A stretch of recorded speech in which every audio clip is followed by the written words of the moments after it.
여기 보시게 되면 이제 오늘 본방송 시작하도록 그렇게 오늘 여러분들 서론이 조금 길었네요. 의외로 여러분들 나경원 당선인이 한 말이 굉장히 파문이 크네요. 제가 볼 때는 나경원 당선인이 정치 연수도 높고 그렇기 때문에 대통령이 임기 단축에 동의한다면은 개헌 추진을 고려해 볼 필요가 있다. 이런 이야기는 앞에 부분은 상당히 민감한 이슈인 거죠. 설령 마음속으로 그런 생각을 갖고 있더라고 하더라도 그런 것을 밖으로 내는 거하고 안에 담아두는 거하고는 다르지 않습니까? 대통령이 동의한다면 대통령의 임기 단축을 포함해서 그런 생각을 가지실 수는 있는 거죠. 그러나 그걸 바깥으로 일단 나오게 되면은 나경원 당선인이 처한 그런 위치나 이런 것을 보게 되면 파문이 클 수밖에 없지 않습니까? 여기 보시게 되면은 오늘 동아일보가 일면 톱 기사를 다뤘네요. 나경원의 임기 단축 개헌 언급에 대해서 대통령실이 황당한 반응이다. 당연히 그렇게 황당하게 여기겠죠. 다른 사람도 아니고 나경원 후보가 그렇게 표현하는 것은 있을 수 없다. 그렇게 여러분들 생각이 드는 거죠. 자, 이 보시게 되면은 그래서 이제 제가 어제 실시했던 이제 그런 설문조사가 이제 오늘은 좀 많은 분들이 참여하셨을 거기 때문에 한번 검토를 하니까 임기 단축 포함한 개헌 논의에 대해서 87% 7,500명 정도가 어제는 한 1,000명 정도니까 7,500명 정도가 설문조사에 응해 가지고 고려 대상이 돼서 안 된다. 아마 이렇게 답하신 분들은 그게 다 탄핵이나 개헌이라는 부분으로 연결될 수밖에 없기 때문에 그렇게 우려를 하셨고 동시에 또 여러분들 이해찬 씨가 강력한 대여 투쟁을 주문한 것도 보면은 많은 분들이 그렇게 윤 대통령이나 윤 정부를 넘어뜨려야 된다는 생각에 대해서 91% 정도가 말이 되지 않는 주장, 이들 7,000명 정도니까 많은 분들이 참여해서 이렇게 이야기를 한 거죠. 아마도 나경원 당선인도 좀 놀랐을 겁니다.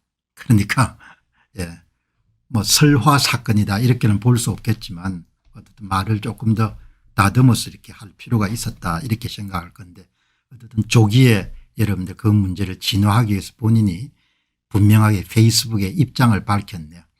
윤상현 의원이 절대 임기 단축권은 논의 대상이 될 수 없다 이렇게 말을 했기 때문에 윤상현 의원 말씀에 전적으로 동의합니다. 대통령과 현 정권을 흔들기 위한 정략적 의도의 개헌 논의는 저 역시 반대합니다. 그냥 개헌 논의가 여러분들 그냥 시작되는 순간 정략적인 개헌 논의가 될 수밖에 없는 거죠. 그 동네 사람들에게 무슨 순수함이나 이런 것을 기대할 수가 없으니까 그러니까 아예 개헌 논의 자체를 국민의힘의 국회의원들이나 관련자들의 입에서 나와서는 안 되는 거죠. 일단 그 사람들한테 그냥 개헌이라는 것은 기본적으로 개헌 이꼴은 정략적 의도의 개헌과 일치하는 거니까.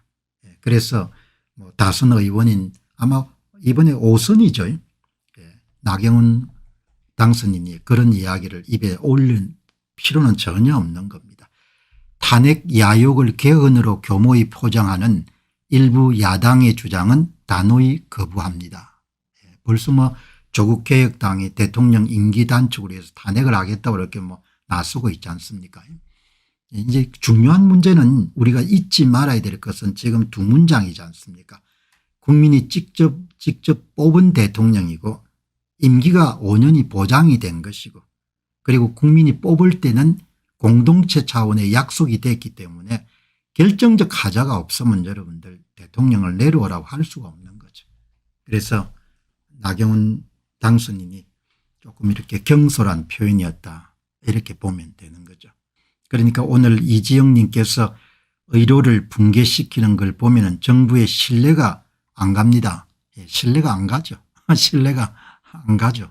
그리고 아주 그냥 미워하시는 분들도 많으실 텐데 이제 원칙론적으로 이렇게 이야기를 제가 들은 겁니다. 우리가 논의해야 될 개헌은 정쟁이 아닌 미래, 분열이 아닌 국민 통합, 야당의 사욕이 아닌 국가 혁신을 위한 개헌이고 그 핵심은 권력구조 혁신형 개혁입니다. 그렇지만 나경원 당선인은 개헌 논의에 대해서는 문호를 열어둬야 된다 이렇게 이야기하지만 저는 분명히 이야기를 하는 겁니다. 지금 대한민국의 핵심 문제는 선거 공정성이 무너진 것이 문제지 4년 중임제를 하지 않기 때문에 문제가 발생한 것 전혀 아니라는 거죠.